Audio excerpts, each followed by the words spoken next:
Hello everyone, welcome to the history class.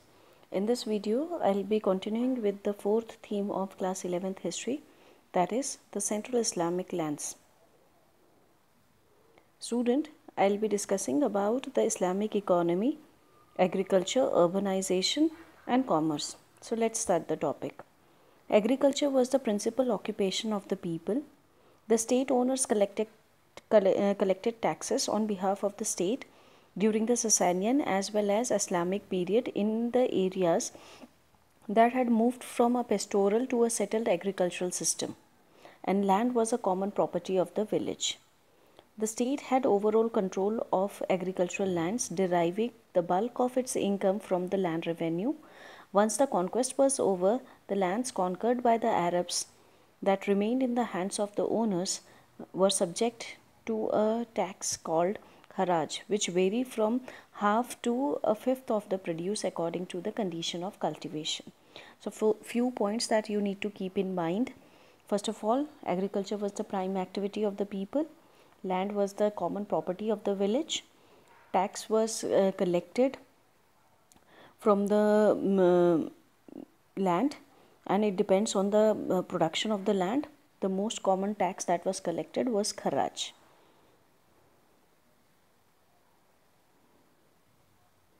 On land held or cultivated by a Muslim, the tax levy is 1/10 of the produce. When non-Muslims started to convert to Islam to pay lower taxes, this reduced the income of the state. To address the shortfall, the Caliph first discouraged conversions and later adopted a uniform policy of taxation. This is important. The Muslims were paying more taxes, and those who were converting to Islam, those who were adopting Islam, such non-Muslim people were subjected to pay less tax. So it decreased the income of the state. So the caliphs adopted a uniform policy of taxation, means everyone, whether Muslim or non-Muslim, converted Muslim, they need to pay same kind of taxes. From the 10th century onward, the state authorized its officials to claim their salaries from the agricultural revenue from the territories called Ikta. This is again important. The officials were required to take a portion from the collected tax that they were collecting from their Iktas or their territories. Islamic law gave tax concession to people who brought land under cultivation. So such concessions were also given to promote more cultivation. Means some tax concessions given to the people so that they bring more and more land under cultivation.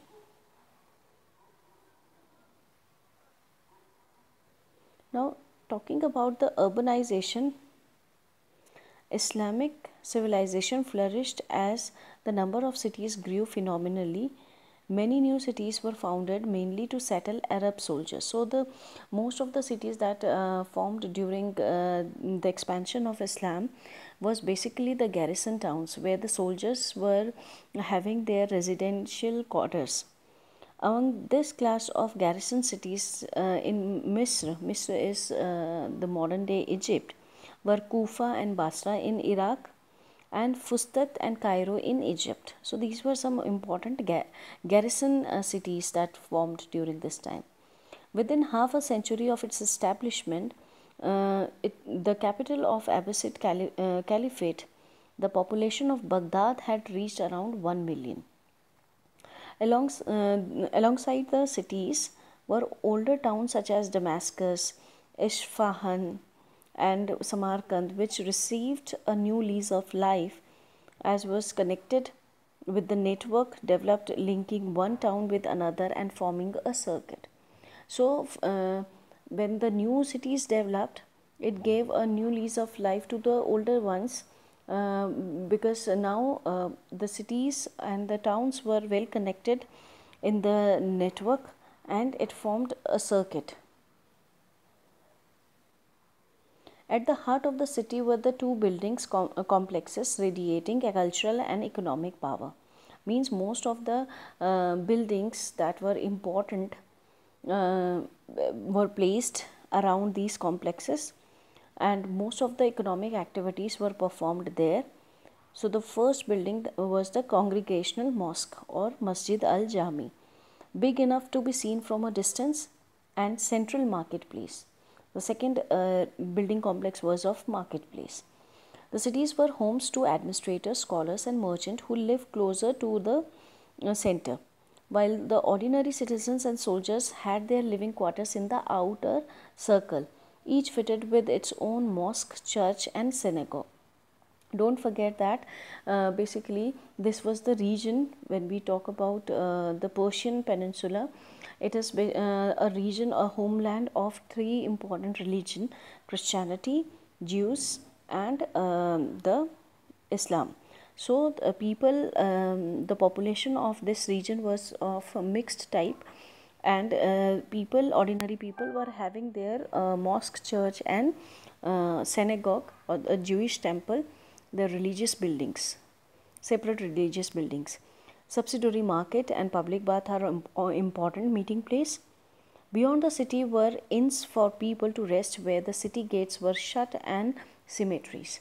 Means in the outer in the outskirts of the cities were the inns or the rest houses made for the people who were doing traveling, who were doing trade, and there were cemeteries. Cemeteries means graves. So now we'll discuss about the Muslim trade network. Trade flourished during the reign of Abbasids. Two major sea trading networks developed, one over the Mediterranean Sea and another one over the Indian Ocean. And land networks too developed. On one was the Silk Roads and the on Arabian Peninsula. Now, if we talk about the Islamic trade, then geography favored the Muslim Empire, which spread between the trading zones of Indian Ocean and the Mediterranean. For 5 centuries, Arabs and Iranian traders monopolized to the maritime trade between China, India, and Europe. This trade passed through two major routes, namely the Red Sea and the Persian Gulf. High value goods suitable for long distance trade, such as spices, textile, porcelain, gunpowder, were shipped from India and China to the Red Sea ports of Aden, Aydhab, and the Gulf ports of Siraf and Basra. So these are some important port towns from where the trading was done. From here, the merchandise was carried over land in camel caravans to the warehouses of Baghdad, Damascus, and Aleppo for local consumption or onward transmission. The caravans passing through Mecca got bigger whenever the Hajj coincided with the sailing season in the Indian Ocean. Means that there is a particular month according to the Islamic calendar in which Muslim people prefer to go on Hajj. So when the Hajj season coincided with the trading one, then the caravans acquired bigger size. At the Mediterranean end of these trade routes, export to Europe from the port of Alexandria was handled from Jewish merchants, and some of its references are preserved in the Geniza collection. Now, what was the Geniza collection? Geniza or Ghaniza, it is basically a sealed room that was containing a huge collection of medieval Jewish documents. It was discovered at the Ben Ezra synagogue in Fustat. The piece of writing which contained the name of God, the Jewish people believe that they should not destroy such piece of writing. So a lot of written sources are available. The Geniza was found to contain over 250,000 manuscripts and fragments dating back as far as the mid 8th century. Most of the material dated from the 10th to 13th century. That is from the Fatimid, Ayyubid, and early Mamluk periods. These included personal letters between merchants, families and friends, contracts, promises of dowries, sale documents, laundry list and other things. So such written sources gave ample of information on how the trading was conducted by the Jewish people. This is how the caravans looked like when they used to carry the merchandise to distant land in Persian Peninsula. Toward eastern and the caravans of the Iranian merchants set out from Baghdad along the Silk Route to China by the oasis cities of Bukhara and Samarkand to bring Central Asian and Chinese goods including paper. So paper was in demand, so it was specially carried. A trade land route was developed. It was called Silk Route with the China, because China was the first nation where the paper was made.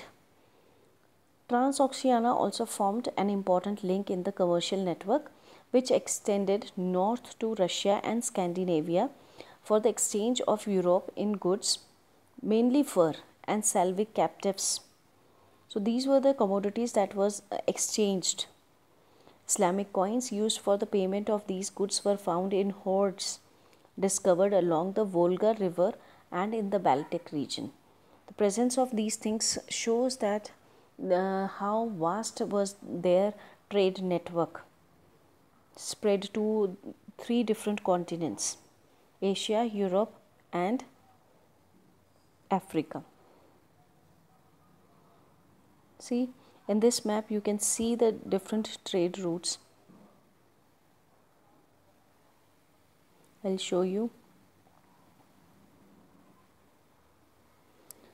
Here they have used this Red Sea connecting Mediterranean Sea. From Arabian Sea they have entered India, moved further to China. They have used the land routes to enter China. This is called Silk Route, especially to bring the Chinese porcelain and the paper, silk, all these things. And they have widely used this Arabian Sea region with the Red Sea and Mediterranean Sea to enter Europe. So this is how the same route was used for carrying trade in the India and South Asian nations. So the water body plays a very important role for the expansion of the Islamic trade in these Indian subcontinent. With this, we have understood how the Islamic trade expanded. They have used both sea route as well as the land routes to expand their trades in 3 different continents. I hope you like this session. Thank you for watching this video.